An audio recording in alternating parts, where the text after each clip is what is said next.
नमस्कार। आप देख रहे हैं हमारा YouTube चैनल देवेंद्र की पोस्ट। आपका स्वागत है। मैं हूं आपके साथ देवेंद्र शर्मा।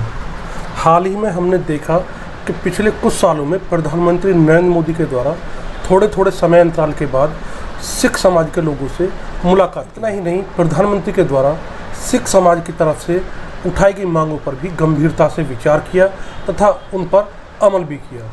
इतना ही नहीं, सुरक्षा के लिहाज से काफ़ी महत्वपूर्ण माना जाने वाला करतारपुर साहिब कॉरिडोर को भी सिख समाज की तरफ से उठाई गई मांग के बाद खोल दिया गया।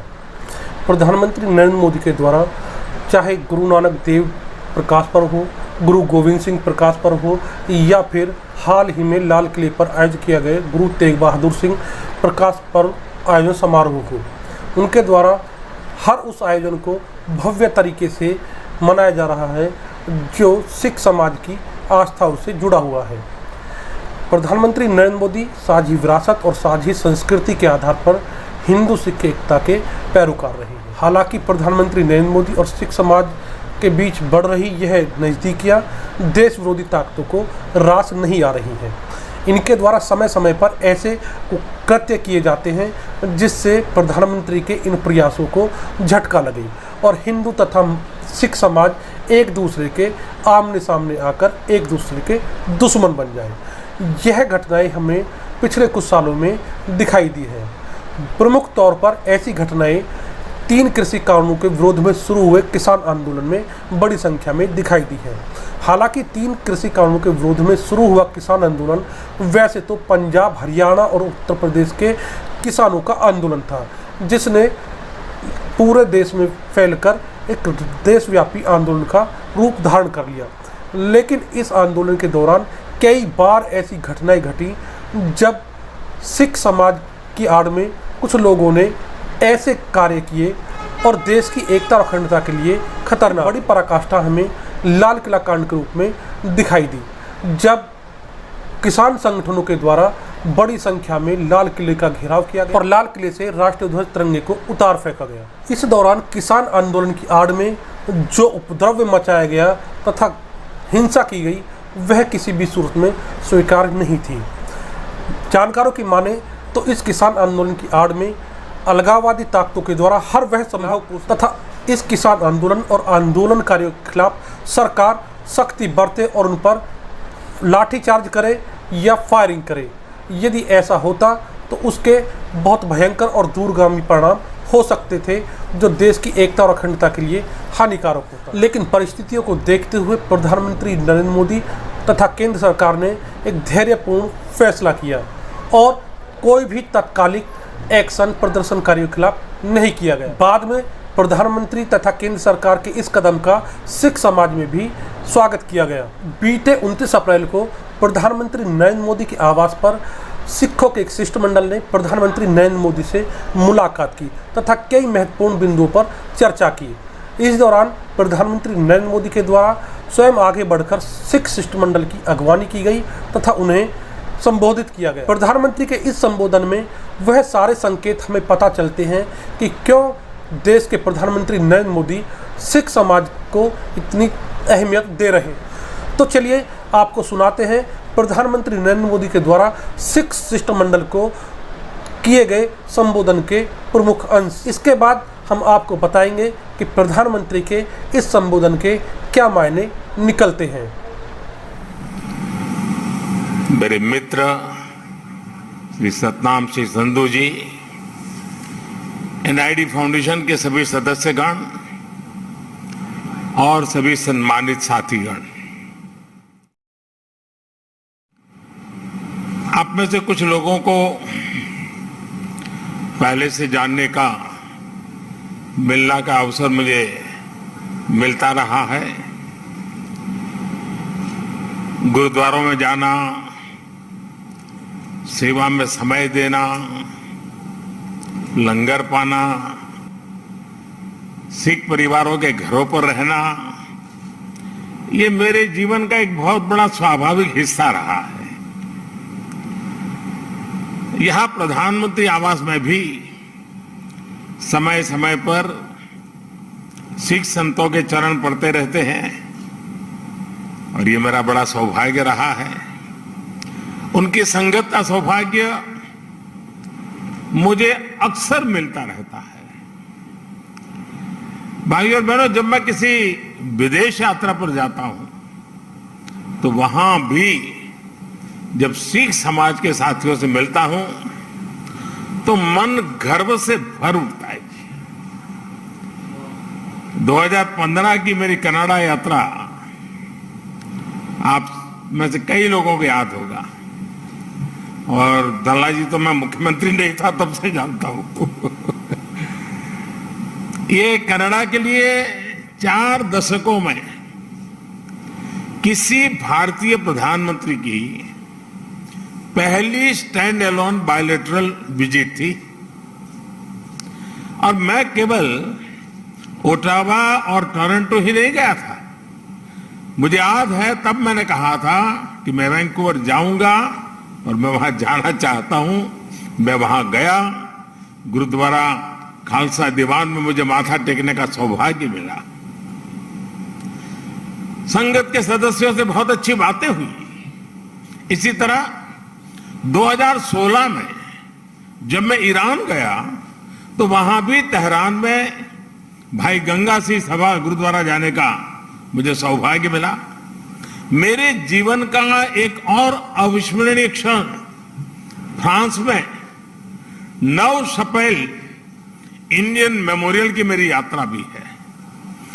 यह मेमोरियल विश्व युद्ध के समय भारतीय सैनिकों के बलिदान के लिए उन्हें श्रद्धांजलि देता है, और इनमें भी एक बड़ी संख्या हमारे सिख भाइयों की थी। यह अनुभव इस बात का उदाहरण है कि कैसे हमारे सिख समाज ने भारत और दूसरे देशों के रिश्तों की एक मजबूत कड़ी बनने का काम किया है।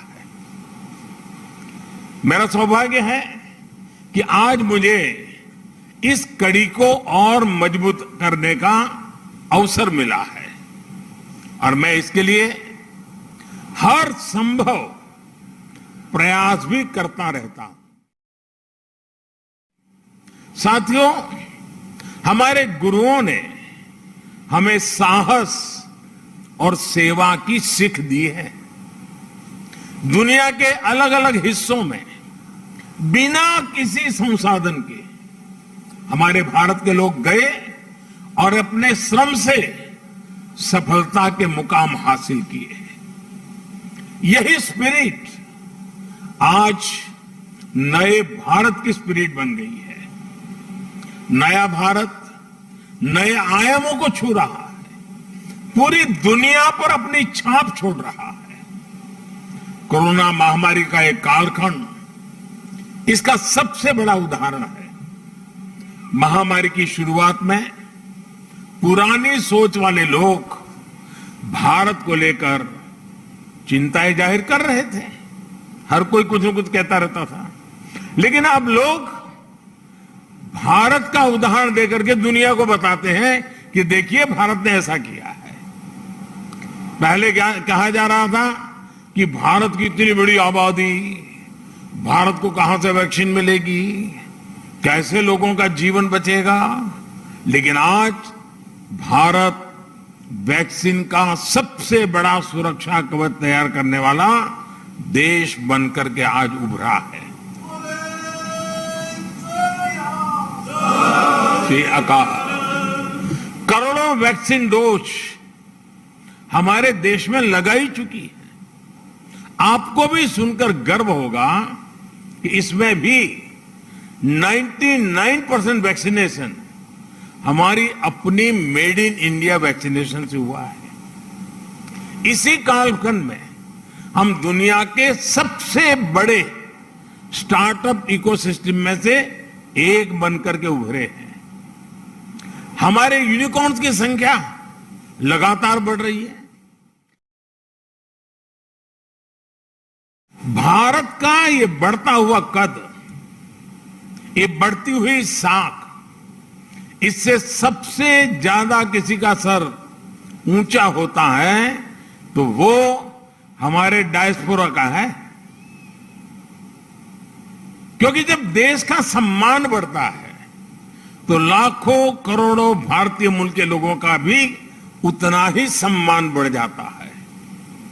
उनके प्रति दुनिया का नजरिया बदल जाता है। इस सम्मान के साथ नए अवसर भी आते हैं, नई भागीदारियां भी आती है और सुरक्षा की भावना भी मजबूत होती है।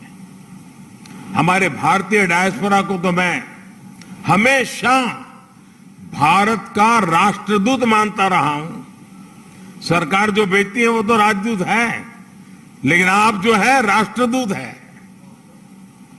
आप सभी भारत से बाहर मां भारती की बुलंद आवाज है, बुलंद पहचान है। भारत की प्रगति देखकर आपका भी सीना चौड़ा होता है, आपका भी सिर गर्व से ऊंचा होता है।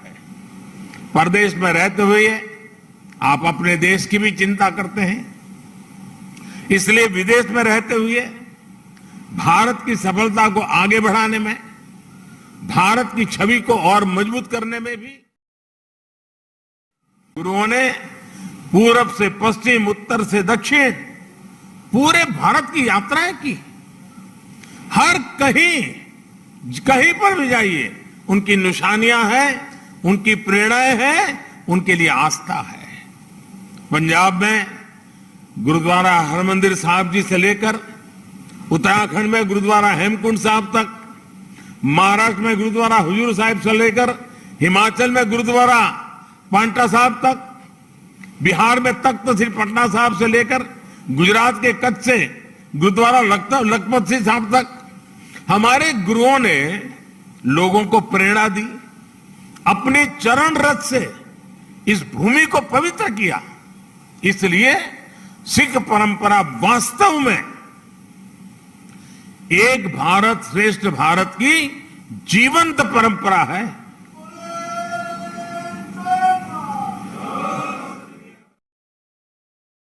भाइयों और बहनों, आजादी की लड़ाई में और आजादी के बाद भी सिख समाज का देश के लिए जो योगदान है, उसके लिए पूरा भारत कृतज्ञता अनुभव करता है। महाराजा रणजीत सिंह का योगदान हो, अंग्रेजों के खिलाफ लड़ाई हो या जलियांवाला बाग हो, इनके बिना न भारत का इतिहास पूरा होता है, न हिंदुस्तान पूरा होता है। आज भी सीमा पर खड़े सिख सैनिकों के शौर्य से लेकर देश की अर्थव्यवस्था में सिख समाज की भागीदारी और सिख एनआरआई के योगदान तक, सिख समाज देश के साहस, देश का सामर्थ्य और देश के श्रम का पर्याय बना हुआ है। साथियों, आजादी का अमृत महोत्सव हमारे स्वतंत्रता संग्राम के साथ साथ हमारी संस्कृति और विरासत को सेलिब्रेट करने का भी अवसर है, क्योंकि आजादी के लिए भारत का संघर्ष केवल एक सीमित कालखंड की घटना नहीं है। इसके पीछे हजारों साल की चेतना और आदर्श जुड़ी थी। इसके पीछे आध्यात्मिक मूल्य और कितने ही तप त्याग जुड़े हुए थे। इसलिए आज देश जब एक तरफ आजादी का अमृत महोत्सव मनाता है, तो साथ ही लाल किले पर गुरु तेग बहादुर जी का 400वां प्रकाश पर्व भी मनाता है। श्री अकाल।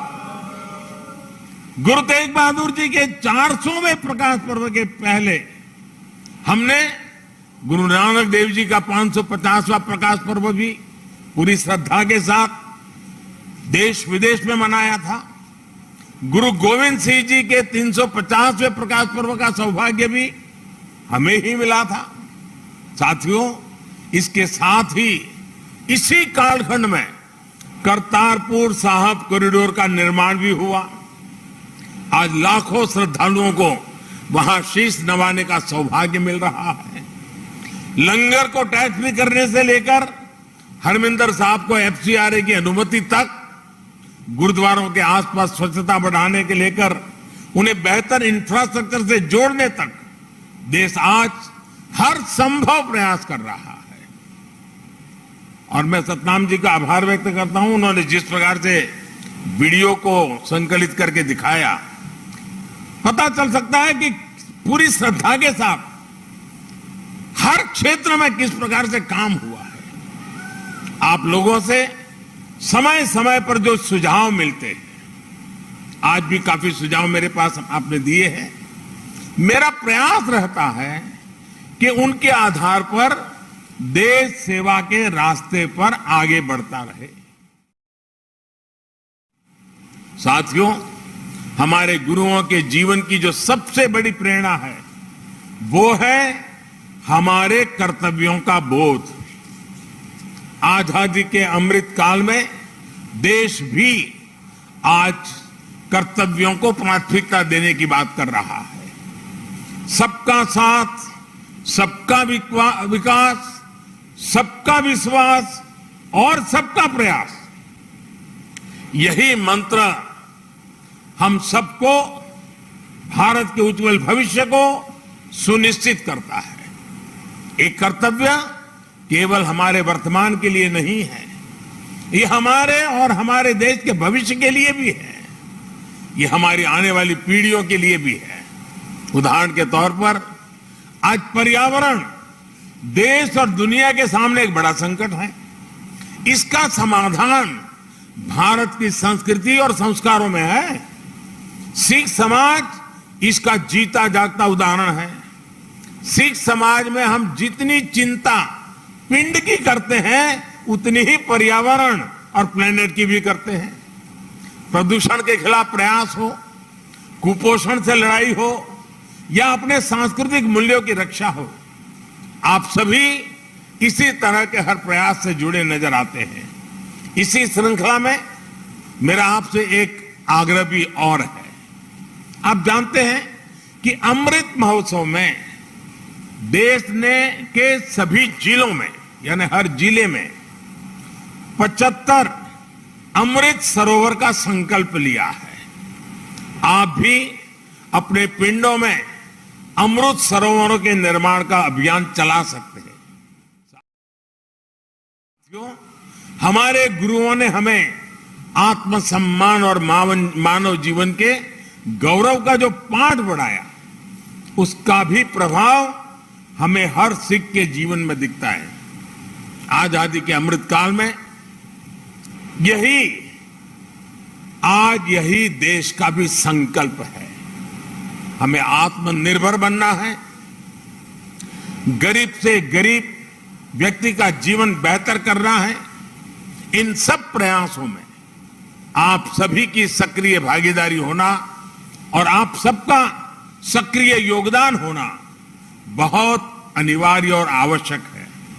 मुझे पूरा भरोसा है गुरुओं के आशीर्वाद से हम सफल होंगे, जल्द एक नए भारत के लक्ष्य तक पहुंचेंगे।